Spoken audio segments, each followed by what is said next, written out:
Hi అండి, ఈరోజు వీడియోలోని డ్రెస్కి సైడ్ కట్స్ ఎలా స్టిచ్ చేయాలో చూపించబోతున్నానండి. ఇక్కడ చూస్తున్నారు కదా, ఈ కట్స్ అనేవి ఎంత నీట్గా వచ్చాయో. అంటే 2 సైడ్స్ స్టిచ్ అనేది ఒకే లెవెల్ మీద ఉంది కదండి. బిగినర్స్ ఏంటంటే ఈ స్లిట్స్ దగ్గర మిస్టేక్స్ అనేవి అవుతాయి కదండి. అంటే ఫోల్డింగ్ కరెక్ట్గా రావట్లేదు అనుకుంటారు, కానీ మనకి ఫిట్టింగ్ అనేది మెయిన్ కరెక్ట్గా చేస్తేనే ఈ ఫోల్డింగ్ అనేది కరెక్ట్గా వస్తుంది అండి. ఇక్కడైతే మీకు కనిపిస్తుంది కదా, స్టిచ్ అనేది ఒకే లెవెల్ మీద ఉంది. స్టార్టింగ్ నుంచి ఎండింగ్ వరకు ఈ ఫోల్డింగ్ అనేది ఒకే లెవెల్ మీద ఉందండి. చూస్తున్నారు కదా, ఇలా పర్ఫెక్ట్గా మనకి ఈ సైడ్ కట్స్ అనేవి స్టిచ్ చేయాలంటే ఫస్ట్ మనం ఫిట్టింగ్ అనేది కరెక్ట్గా చేయాలండి. ఇప్పుడైతే ఫిట్టింగ్ కూడా మనం ఎలా చేసుకోవాలో ఈ వీడియోలో చూపిస్తానండి. ఇక్కడ చూస్తున్నారు కదా, నేను షోల్డర్స్ జాయింట్ అలాగే హ్యాండ్స్ జాయింట్ అనేది చేసుకున్నాను. ఇప్పుడు చెస్ట్ దగ్గర నుంచి నడుం వరకు మనం ఫిట్టింగ్ అనేది చేసుకోవాలండి. ఇక్కడైతే మీకు కనిపిస్తుంది కదా, ఇప్పుడు ఇలాగా ఈ సైడ్ జాయింట్ అనేది చేసుకోవాలి. ఇక్కడ మీకైతే కనిపిస్తుంది కదా, నేను చెస్ట్ దగ్గర నుంచి నడుం వరకు ఇప్పుడు స్టిచ్ అనేది వేస్తున్నానండి. నడుం దగ్గర నుంచి హిప్ వరకు స్టిచ్ అనేది మనం ఎక్స్ట్రా మనం హిప్ దగ్గర మనం ఎంతైతే హిప్ లూజ్ తీసుకుంటున్నామో దానికి ఎక్స్ట్రా 1 ఇంచ్ అనేది తీసుకుంటాం కదండి. 1 ఇంచ్ లేదంటే 1.5 అంత ఎక్స్ట్రా క్లాత్ అనేది తీసుకుంటాం కదా. ఆ 1 కట్స్ వరకు ఇలా నేను వీడియోలో చూపించినట్టుగా ఇలా మార్కింగ్ అనేది చేసుకోవాలండి. అంటే మనం ఒక కర్వ్ షేప్ అనేది కరెక్ట్గా ఇస్తే మనకి డ్రెస్ లుక్ అనేది అంటే అవుట్ఫిట్ అనేది కూడా మనకి చాలా నీట్గా వస్తుందండి. ఇలాగా స్టిచ్ అనేది చేసుకోవాలి. ఇక్కడైతే మీకు కనిపిస్తుంది కదా, ఇప్పుడైతే నేను 1 ఇంచ్ అంత క్లాత్ ఎక్స్ట్రా తీసుకున్నానండి. ఈ సైడ్ కట్స్ దగ్గర ఎక్స్ట్రా క్లాత్ అనేది 1 ఇంచ్ లేదంటే 1.5 ఇంచ్ అంతా ఎక్స్ట్రా తీసుకోవాలి. అంతకు మించి ఎక్స్ట్రా తీయకూడదండి. ఇక్కడ హిప్ లూజ్ వచ్చి 11.5 అండి. ఈ 11.5కి నేను 1 ఇంచ్ అంతా ఎక్స్ట్రా తీసుకున్నాను. లేదంటే 1.5 అంతే తీసుకోవాలి, తప్పించి ఎక్కువ తీయకూడదండి. అంటే నడుము దగ్గర చెస్ట్ దగ్గర ఒక 2 ఇంచెస్ అలా తీసుకుంటాం కదండి, కానీ హిప్ దగ్గర మాత్రం 1 ఇంచ్ లేదంటే 1.5 అంతా ఎక్స్ట్రా తీసుకోవాలి. అది కూడా మనం ఫోల్డింగ్ కోసం. ఇప్పుడైతే నేను 1 ఇంచ్ అంతా ఎక్స్ట్రా తీసుకున్నానండి. ఇప్పుడైతే ఆ 1 ఇంచ్ దగ్గర నుంచి, అంటే ఇక్కడ మీకు కట్స్ కనిపిస్తున్నాయి కదండి, నేను మార్క్ చేసి కూడా చూపిస్తున్నాను. ఎందుకంటే కొంచెం వీడియో అనేది బ్లర్ ఉంది కదండి, అందుకే మీకు మార్క్ చేసి చూపిస్తున్నాను. చూస్తున్నారు కదా, ఇలాగే ఇక్కడికి 1 ఇంచ్ అండి. 1 ఇంచ్ అంత క్లాత్ ఎక్స్ట్రా ఉంది. ఇప్పుడు ఇలాగ నేను వీడియోలో చూపించినట్టుగా మార్కింగ్ చేశాను కదండి, ఈ మార్కింగ్ వరకు స్టిచ్ అనేది చేసుకోవాలి. ఇక్కడైతే మీకు క్లియర్ కనిపిస్తుంది కదా, ఇలా స్టిచ్ చేస్తాం కదండి. ఇప్పటికి థ్రెడ్ అనేది ఇక్కడ కట్ చేసేసుకోవాలి. ఇలా కట్ చేసుకున్నాం కదండి. ఇప్పుడు ఇక్కడి నుంచి అంటే ఫస్ట్ స్టిచ్ చేస్తాం కదండి, ఇప్పుడు సెకండ్ స్టిచ్ అనేది వేసుకుంటాం కదా. ఈ సెకండ్ స్టిచ్ వేసుకునేటప్పుడు మనం ఒక 1/4 ఇంచ్ అంత గ్యాప్ మీద సెకండ్ స్టిచ్ అనేది వేస్తాం కదండి. ఈ గ్యాప్ అనేది ఈ కట్స్ ఉన్నాయి కదండి, ఈ కట్స్ నుంచి పై వైపుకి ఒక 2 ఇంచెస్ వరకే ఈ గ్యాప్ అనేది ఉండాలి. ఈ 2 స్టిచ్చెస్ మధ్యలోని ఈ సెకండ్ స్టిచ్ అనేది ఈ కట్స్ దగ్గర రాబడికి ఫస్ట్ స్టిచ్ చేస్తాం కదండి, ఆ స్టిచ్లోనే అంటే ఆ ప్లేస్లోకే రావాలి. కానీ ఈ కట్స్ వరకు కూడా 1/4 ఇంచ్ అంత గ్యాప్ని మనం స్టిచ్ చేయకూడదండి. అలా స్టిచ్ చేసినా సరే మనకి ఈ సైడ్ ఫోల్డింగ్ అనేది పర్ఫెక్ట్గా రాదండి. ఇక్కడైతే మీకు క్లియర్గా అర్థమవుతుందని అనుకుంటున్నాను. ఇక్కడ నేను మార్క్ చేసి కూడా చూపిస్తున్నాను చూడండి. ఇక్కడ వరకు అంటే ఈ కట్స్ దగ్గర నుంచి పైకి ఒక 2 ఇంచెస్ వరకు ఈ 1/4 ఇంచ్ అంత గ్యాప్ అనేది ఉందండి. అక్కడి నుంచి సెకండ్ స్టిచ్ అనేది ఫస్ట్ స్టిచ్లోకి ఒకే ప్లేస్లోకి ఉంది. ఇక్కడైతే మీకు కనిపిస్తుంది కదా, నేను స్టిచ్ అనేది కూడా వేస్తానండి. ఇక్కడ మీకు సెకండ్ స్టిచ్ కనిపిస్తుంది కదండి, గ్యాప్ అనేది ఇక్కడ వరకు 1/4 ఇంచ్ ఉంది. అక్కడి నుంచి 2 స్టిచ్చెస్ ఒకే ప్లేస్లో ఉన్నాయండి. ఇలా స్టిచ్ చేయడం వల్ల ఫోల్డింగ్ అనేది నీట్గా అవుతుందండి.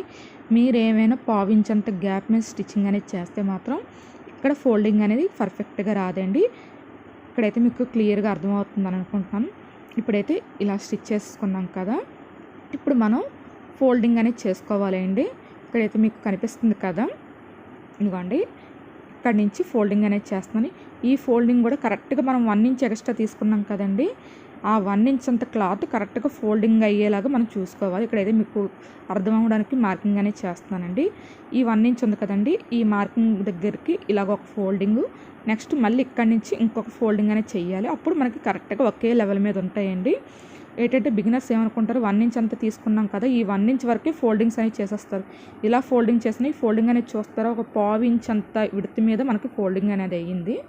ఇక్కడ మనకి ఫోల్డింగ్ అనేది నీట్గా రావాలంటే ఇలాగ మనం ఎంతైతే తీసుకుంటున్నామో ఆ ఎక్స్ట్రా క్లాత్ని మనం పూర్తిగా ఫోల్డింగ్ అనేది చేస్తే మనకి కరెక్ట్గా ఫోల్డింగ్ అనేది నీట్గా వస్తుందండి. ఇక్కడైతే మీకు క్లియర్గా అర్థమవుతుందని అనుకుంటున్నాను. ఈ 1 ఇంచ్ వరకు ఒక 1/2 ఇంచ్ అంత ఫోల్డింగు, మళ్ళీ ఇంకొక ఫోల్డింగ్, అంటే మొత్తం 2 ఫోల్డింగ్స్ అనేది మనం కరెక్ట్గా చేసుకోవాలండి. ఈ ఫోల్డింగ్ అనేది లెవెల్ అనేది మనం స్టార్టింగ్ నుంచి ఎండింగ్ వరకు ఒకే లెవెల్ మీద స్టిచ్ అనేది వేసుకోవాలండి. ఏవైనా ఒక దగ్గర ఎక్కువగా ఒక దగ్గర తక్కువగా మీరు ఫోల్డింగ్ అనేది చేస్తే లుక్ అనేది చూడడానికి అంత బాగోదండి. ఇప్పుడైతే ఇలా స్టిచ్ చేసాం కదా, ఇప్పుడు చూస్తున్నారు కదండి, ఇలా ఫోల్డింగ్ చేసాం కదా. ఇక్కడ క్లాత్ అనేది ఇక్కడ పైన క్లాత్ ఉంది కదా, ఇక్కడ కనిపిస్తుంది కదండి, ఈ కింద క్లాత్ అనేది కొంచెం మీరు వేలుతోని మీ సైడ్కి కొంచెం దాన్ని లాగుతూ ఈ స్టిచ్ అనేది కంటిన్యూ చేసుకోండి. ఇలా స్టిచ్ చేయడం వల్ల కూడా మనకి ఈ ఫోల్డింగ్ అనేది చాలా నీట్గా వస్తుందండి. అంటే ముడతలుగా రాకుండా నీట్గా ఉంటుంది. ఇక్కడైతే చూస్తున్నారు కదా, ఫస్ట్ ఒక ఫోల్డింగ్ చేశాను. ఈ కింద వైపు ఉన్న క్లాత్ని కొంచెం పైకి ఇలా లాగుతూ స్టిచ్ అనేది చేస్తున్నానండి. అంటే మరీ గట్టిగా టైట్గా లాగడం కాదండి, అలా లాగితే మిషన్ అనేది రన్ అవ్వదు. నార్మల్గా అంటే మనకి క్లాత్ అనేది ముడతలుగా రాకుండా ఉండడానికి ఇలా పట్టుకుంటూ స్టిచ్ అనేది చేసుకోవాలి. ఇక్కడైతే మీకు కనిపిస్తుంది కదండి, ఈ సైడ్ కట్స్ అనేది జాయింట్ అనేది ఉంది కదండి, అంటే ఇక్కడ నుంచి క్లాత్ అనేది క్లోజ్లో ఉంది కదండి.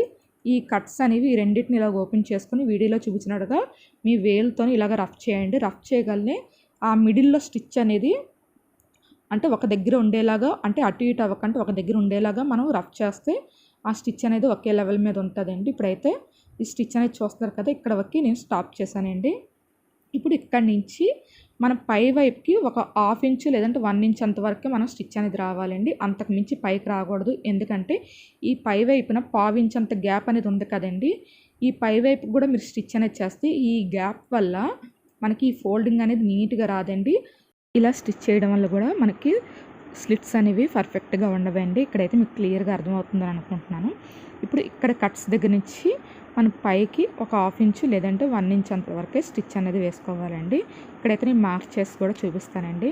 ఇక్కడైతే మీకు కనిపిస్తుంది కదా, ఇదిగోండి, ఇది 1 ఇంచ్ దగ్గరికి మార్కింగు. ఇక్కడ నుంచి ఒక 1/2 ఇంచు ఇంతవరకే మనం స్టిచ్ అనేది రావాలి, కానీ ఇక్కడ నుంచి పైకి అనేది స్టిచ్ చేయకూడదండి. ఇప్పుడైతే నేను 1 ఇంచ్ వరకు స్టిచ్ అనేది కంటిన్యూ చేస్తున్నానండి. ఇక్కడ చూస్తున్నారు కదా, ఈ ఫస్ట్ అంటే 1 ఇంచ్ మార్కింగ్ ఉంది కదండి, ఆ మార్కింగ్ వరకు ఇలా స్టిచ్ చేసి ఇప్పుడు నీడిల్ అనేది కిందకి పెట్టుకొని ఇప్పుడు పాదాన్ని పైకెత్తి ఈ క్లాత్ని ఇటువైపుకి, అంటే మనం ఎటువైపుకి అయితే స్టిచ్ చేస్తున్నాం అటువైపుకి మనం క్లాత్ని రొటేట్ చేసుకోవాలండి. ఇలా స్టిచ్ చేసుకున్నాం కదా, ఇప్పుడు ఇటు సైడ్కి అంటే ఇటు సైడ్ ఫోల్డింగ్ చేసేటప్పటికి మనకి ఏం చేస్తారంటే బిగినర్స్ స్టార్టింగే ఇక్కడి నుంచి ఫోల్డింగ్ అనేది చేసేసుకుంటారు. ఇలా ఫోల్డింగ్ చేసుకోవడం వల్ల కూడా మనకి ఈ ఫోల్డింగ్ అనేది క్లాత్ ముడతలుగా వస్తుందండి. అలా ఫోల్డింగ్ చేసుకోకూడదు. ఇప్పుడు ఎక్కడికైతే నీడిల్ ఆపామో అక్కడి నుంచి ఇక్కడ మీకు ఈ యాంగిల్లో కూడా చూపిస్తున్నాను చూడండి. అంటే ఇక్కడ మనకు నీడిల్ అనేది కిందకి పెట్టుకున్నాం కదండి, ఇక్కడి నుంచి మనం కింద వైపుకి ఒక 5 ఇంచెస్ లేదంటే 6 ఇంచెస్ వరకు ఇలాగ క్లాత్ని ఇలాగ ఇక్కడి నుంచి ఫోల్డింగ్ అనేది మనం పై వైపు ఫోల్డింగ్ అనేది చేయాలండి. అప్పుడు మనకి ఈ ఫోల్డింగ్ దగ్గర క్లాత్ అనేది ముడతలుగా రాకుండా ఉంటుంది.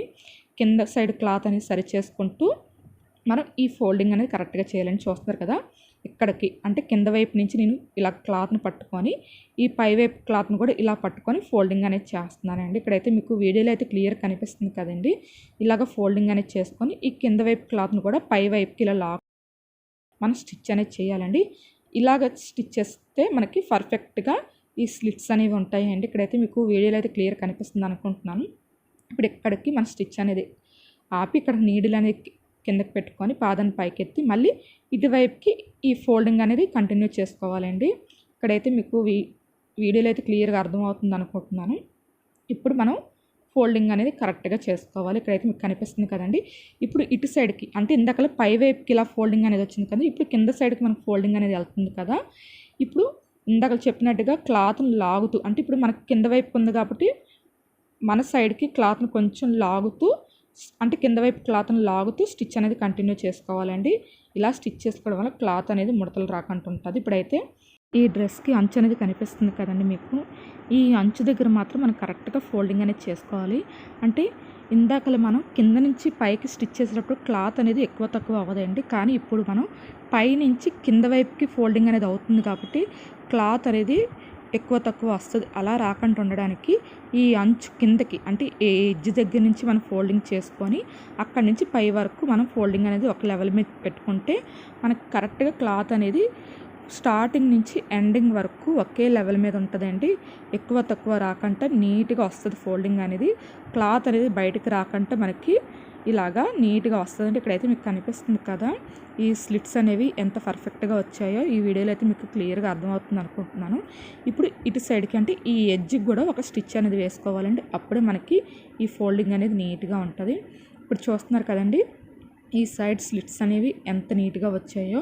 ఇలాగ నేను ఈ వీడియోలో చూపించినట్టుగా మీరు కరెక్ట్గా స్టిచ్చింగ్స్ అవి చేసుకుంటే మీకు చాలా పర్ఫెక్ట్గా వస్తుందండి.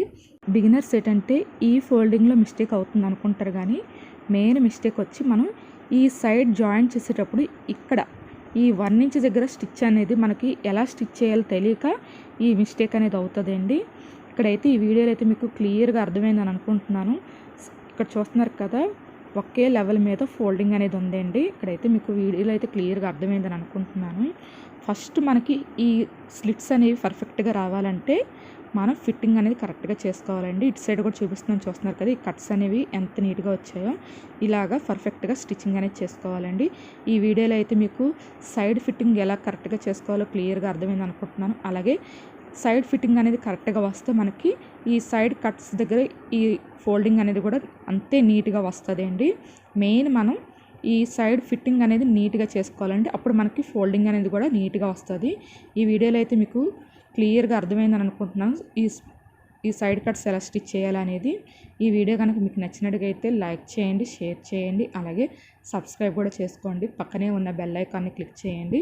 ఆల్ అన్ ఆప్షన్ వస్తుంది, ఆప్షన్ని క్లిక్ చేస్తే ఇక మీదట నేను ఏ వీడియోస్ చేసినా మీకు వెంటనే నోటిఫికేషన్ అనేవి వస్తాయి.